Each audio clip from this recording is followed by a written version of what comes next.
సాయి గారు, మీకు మాకు ఒక డిఫరెన్స్ ఉందండి. మాకు మాకు మీకు డిఫరెన్స్ ఏంటంటే, మీరు రియల్ దేవుడికి, రీల్ దేవుడికి కొద్దిగా దగ్గరలో ఉన్నారండి. వెంకటేశ్వర స్వామికి బోర్డు మెంబర్‌గా. మీరు రీల్ దేవుడు అంటే మాకు తెలుసు పవన్ కళ్యాణ్ గారు. కొద్దిగా ఆయన దగ్గర ఉన్నట్టు నాకు విన్నాను. మీ ఇద్దరు ఇలా అంటే మెట్ల మార్గం ద్వారా వెళ్ళారు కదండి. అప్పుడు ఏమనిపించింది సార్? ఏమన్నా మార్పులు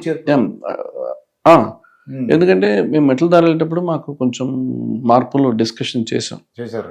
సో అప్పుడు ఇవి డెవలప్ చేయాలి మెట్ల దారి, ఎందుకంటే వెళ్ళే వాళ్ళు కూర్చోవాలి, అక్కడ బాగుండాలి, ప్రతిదీ కూడా కొంచెం స్టోన్తో చేయాలి, ఇవన్నీ డిస్కషన్ అయింది. అప్పుడు ఏంటంటే ఆ గోపురాలు ఉన్నాయి కదండి, ఆ గోపురాల షాప్స్ ఉన్నాయి. మేబీ ఆ గోపురాలు అంతా మళ్ళీ మనం కొంచెం రినోవేట్ చేసేసి అది బ్యూటిఫుల్గా దానికి ఆ గోపురానికి ఉన్న చరిత్రని మనం పక్కన రాసి హిస్టరీ తెలియాలి అందరికీ, గోపురం ఏంటనేది. ఆ లోపల ఉన్న షాప్స్ అన్ని ఒక ప్లేస్ క్రియేట్ చేసి అక్కడే వాళ్ళకి ఒక బ్యూటిఫుల్గా, వాళ్ళకి అక్కడ గాలి రాదు, ఏమి రాదు, వాళ్ళకి ఇబ్బందులు ఉంటాయి. ఏదో వాళ్ళకి కూడా ఒక మంచి షాప్స్ స్టోన్లోనే చేసి, అది ఫారెస్ట్ పర్మిషన్ కొంచెం రిక్వెస్ట్ చేసి కొంచెం ఉన్న ప్లేస్లో ఏది చేయగలం అనేది చేసి ఆ మెట్ల దారి చేసేటప్పుడు అప్పుడు మనకేం చాలా చేయాల్సి ఉందండి. అంటే నేను చెప్పడం కంటే కొన్ని డ్రాయింగ్స్ చేసి కొన్ని ఆ ఎక్స్పీరియన్స్ క్రియేట్ చేస్తే చాలా బాగుంటుంది. ఎందుకంటే చాలా మంది మెట్ల దారి ప్రిఫర్ చేస్తారు వెళ్ళడానికి. చెప్పారండి ఇదైతే బాగుంటుంది, ఎందుకంటే పక్కన మీరు ఉన్నారు కదా. గోపురం విషయం అంతా డిస్కషన్ వచ్చిందండి, డిస్కషన్ వచ్చింది. ఎందుకంటే ఆయన మనకి, ఎందుకంటే మాకు ఇద్దరికి ఒక వ్యూలో ఉంటుందండి డిస్కషన్, ఒక వ్యూలో డిస్కస్ చేస్తాం. ఒక వేవ్ లెంగ్త్ అంటారు కదా, అట్లా ఆలోచనల విధానం ఒకేలా ఉంటుంది. సో ఆయన కూడా ఎక్కువగా పబ్లిక్లోకి వెళ్ళాలని నేను, నా వల్ల స్టాంపేడ్ అయిపోతుందని చెప్పి కూడా ఆయన కొన్ని గుళ్ళకి రావడం కూడా మానేశారు ఆయన. సో ఎందుకంటే మేము నడిచేటప్పుడే మీకు తెలుసు ఎంత క్రౌడ్ ఉంటుంది. అదే ఆయన 10 రోజులు ఫాస్టింగ్లో ఉన్నారు, నడవలేకపోతే వీక్నెస్ అయినా కూడా దేవుడు ఆ టైంలో ఆయన నాతో మేము వెళ్ళడం, ఆయన నాకు చెప్పడం, దాని తర్వాత మెంబర్ రావడం అన్నీ జరిగాయండి. సో అప్పటి వరకు ఐ డోంట్ ఎనీ క్లారిటీ అండి. సో బట్ ఏంటంటే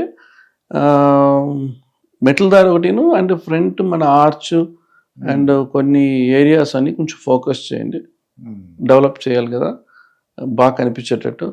అక్కడక్కడ ఉన్న టెంపుల్ బస్సులు అప్పటి నుంచి ఒకేలా ఉన్నాయి, దానికి ఏదైనా కొంచెం ఆ పెయింటింగ్ ఆర్ట్ వర్క్ ఏదైనా ఆ బస్సుల పైన బస్సు పైన దేవుడికి సంబంధించినవి చేస్తే కలర్ఫుల్గా బాగుంటాయి.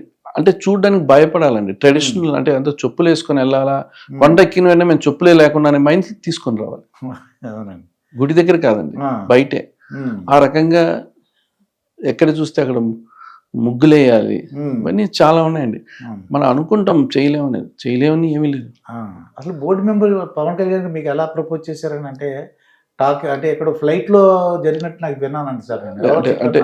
లేదంటే ఏంటంటే స్వామి ఆయన మనసులో ఉంది. నేను ఎందుకంటే రాజకీయాల సంబంధం లేని వ్యక్తి అసలు ఏమాత్రం అంటే ఇది చాలా మంది ఎక్స్పెక్ట్ చేశారండి.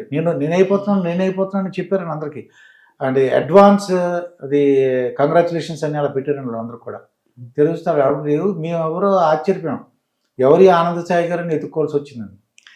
అంటే అండి ఆయన అంటే ఎలా ఇచ్చారు పవన్ కళ్యాణ్ గారు అంటే ఆయన మనసులో ఉంది. నేను ఎప్పుడు దేనికి నేనేమైనా అడగను కూడా.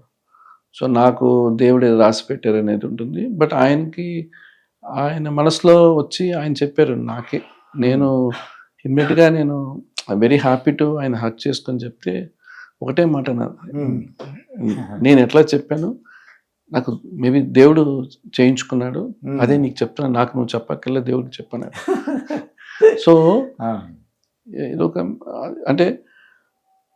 అంటే నాకు దీని ముందు నేను చేసేటప్పుడు కొన్ని ఇబ్బందులు నేను ఇంజనీరింగ్ డిపార్ట్మెంట్లో ఫేస్ చేశానండి. అంటే మనం అడిగిన దానికి ఆన్సర్ ఉండదు, వాళ్ళు అప్పుడు చెప్తారు, డిలే అవుతూ ఉంటుంది, ఆ టెంపుల్ ముందుకెళ్ళదు, రీజన్లు చెప్తారు, లేదంటే ఇంకా దేవుడు అనుకోలేదంటారు. పాపం డోనర్స్ డబ్బులు పెడతారు, వాళ్ళు పెట్టుకొని వెయిట్ చేస్తూ ఉంటారు. ఒక్కోసారి ఇట్లాంటివన్నీ చూసి నాకు ఆ ఇబ్బంది అనిపించింది. బట్ అప్పుడే నేను వచ్చేసాను బయటికి. పూర్వం ఇది అంజనాద్రి ఏదో ముందండి అదే అవునండి. లాస్ట్ గవర్నమెంట్లో. Last government. సో అది ప్యూర్గా వాళ్ళు నాకు టెంపుల్ అథారిటీ నా వర్క్ చూసి పిలిచారు. ఇక్కడ ఎక్కడ పొలిటికల్ ఏం కాదండి, నాకు టెంపుల్ నా వర్క్ చూసుకుని పిలిచారు. నేను అడ్వైజర్గా పనిచేసాను. జవహర్ రెడ్డి గారు ఉండేవారు. సో దాని తర్వాత నేను ఇప్పుడు అపాయింట్ అయిన తర్వాత నాకు అనిపించింది, సరే మళ్ళీ దేవుడు నాకు పిలిచారు అప్పుడు జరిగిన విషయానికి. సో ఇప్పుడు నాకు ఇంజనీరింగ్ డిపార్ట్మెంట్ అంతా కొంచెం అండర్స్టాండింగ్గా ఉన్నారు. ప్రతిది కూడా ఐడియాస్ అనేది రాదండి. ఇప్పుడు ఎగ్జాంపుల్ ఏంటంటే ఈ పొజిషన్ అనేది బాగా ఒక ఏజ్డ్ అయ్యి లైఫ్లో అన్నీ సెటిల్ అయిపోయి మనం ఇప్పుడు దేవుడికి సేవలు చేయాలనే పొజిషన్లో ఉన్న పోస్ట్ అది. కొంతమందికి వాళ్ళకు ఉంటుంది. బట్ ఇప్పుడు నాకు ఎర్న్ చేయాలి, నా పిల్లలు చూసుకోవాలి నాకు ఉంటుంది. మేము పెద్ద ఇదేం కాదండి. నా life is very simple. So నేను ప్రతి డ్రాయింగ్ చేసేటప్పుడు కూడా ఏదో ఒక నాకు డబ్బులు వస్తుంటుంది. బట్ ఇక్కడ నేను టెంపుల్కి నేను సేవకని వచ్చేసాను. బట్ నా టైం నేను కాంట్రిబ్యూట్ చేస్తున్నాను. ప్లస్ నేను డ్రాయింగ్స్ వాళ్ళకి కావాల్సిన ఐడియాస్ అన్నీ ఇస్తాను. నేనేం అడగట్లేదు. నాకు అది నాకు అక్కర్లేదు. సోమవారిది మనకి, సో సోమవారికి వేసే ఉండీలు వేసే డబ్బులు అక్కడ గుడికే ఉపయోగపడాలి, మన మనుషులకి ఎందుకండి. సో నాకేంటంటే అక్కడ ఇవన్నీ నేను చెప్పి వాళ్ళు కూడా ఇట్లా చేస్తే బాగుంటుంది అనేది ఒక సిస్టమ్ అండి. సో దీనివల్ల ఏంటంటే మనకి ఓవరాల్గా కూడా ఇవాళ ఎందుకు చెప్తున్నానంటే మనం ఏది తప్పు చేస్తే కూడా ఇప్పుడు ఒక పొజిషన్, ఇప్పుడు ఒక అర్చకుల్ని మనం అపాయింట్ చేస్తే స్వామివారి దగ్గర ఆయన ఏవి తప్పు చేసి పూజ చేసినా కూడా ఆయన కొడుతుంది. అది అందరికి చిన్నప్పటి నుంచి మా నాన్నగారు అందరూ చెప్పిన వాళ్ళే, పెద్దవాళ్ళందరూ. విషయం ఏంటంటే మానవులు చూడలేకపోయినా దేవుడు చూస్తుంటాడు. సో అవి జరుగుతాయండి. లేకపోతే మాకు జరగకపోతే మా జనరేషన్ జరుగుతుంది. అవన్నీ ఉంటాయి. సో ఇది అంత ఈజీగా తీసుకునే ఆయన సోమవారి పిలవడం ఏంటి, నా అవన్నీ కరెక్ట్గా జరుగుతుందా, నా గుడి చుట్టుపక్కల మీ వల్ల అయినంత వరకు, అంటే కంప్లీట్గా మీ వల్ల అయిన వరకు అవ్వలేదా నా మీద భారం వేసేయండి, నేను ముందు తీసుకెళ్తానని. అందువల్లనే మనం వచ్చాం. కారణాలు ఉంటాయి. ప్రతి వాళ్ళు పుట్టడానికి ఒక కారణం ఉంటుంది. అది కరెక్ట్గా ఆయన యూజ్ చేసుకోకపోతే వాళ్ళ లైఫ్ అంతే. పుట్టిన వెంటనే వాళ్ళకి ఏం ప్రపంచం తెలియదు, వాళ్ళు ఎట్లా పెరుగుతారు, ఎట్లా ముందుకు వెళ్తారనే విషయం ఇక్కడ అంతే నాకు. సో మనం ఎంతవరకు మనం అనుకుంది రాకపోయినా మనం చేసి మన ట్రయల్ మనం చేయాలి, ప్రయత్నం 100% చేయాలి. సో నేను ఆ ప్రయత్నంలో ఉన్నా. నా వల్ల వరకు నేను కళ్యాణ్ గారు కూడా డెఫినెట్గా ఆయన సపోర్ట్, సీఎం గారు కూడా డెఫినెట్గా ఆయన సపోర్ట్లు ఉంటాయి. సో అసలు నాకున్న ఆర్ట్ ఫామ్లో నేనేం చేయగలను. ఒక్కొక్క వాళ్ళకి ఒక్కొక్క రోల్స్ ఉంటాయి, వాళ్ళు ఆ రోల్స్ చేస్తారు. నాకు ఇచ్చిన రోల్ వరకు నేను కంప్లీట్గా నా వల్ల ఏం చేయగలను అనేది. మళ్ళీ దీని అందరికీ ఎండ్ ఆఫ్ ది డే అందరూ దాని మీద ముందు తీసుకెళ్తారు. సో ఇట్స్ ఇంట్రెస్టింగ్ విషయం అండి. అంటే మీరు మాట్లాడి నాకు అర్థం, భక్తిభావం రావాలి, అందం కనబడాలి, చూడగానే ఆహ్లాదకర వాతావరణం ఉండాలి అన్నీ అనుకుంటున్నాను. మీరు చెప్పిన దాన్ని బట్టి నాకు అలా అర్థమవుతుంది. అది నేను అట్లా అంటే మీరు క్లియర్గా చెప్పగలరు. నాకు ఉన్నది ఏంటంటే నేను ఒక ఆర్ట్ ఫామ్ లో చెప్పగలను తప్ప నేను చెప్పడంలో అది మీ యొక్క అంటే మీ యొక్క శక్తిని లేక మీకు ఆర్ట్ని ద్వారా చూపించగలరు మీరు. అంతే, అది నేను చేయలేను.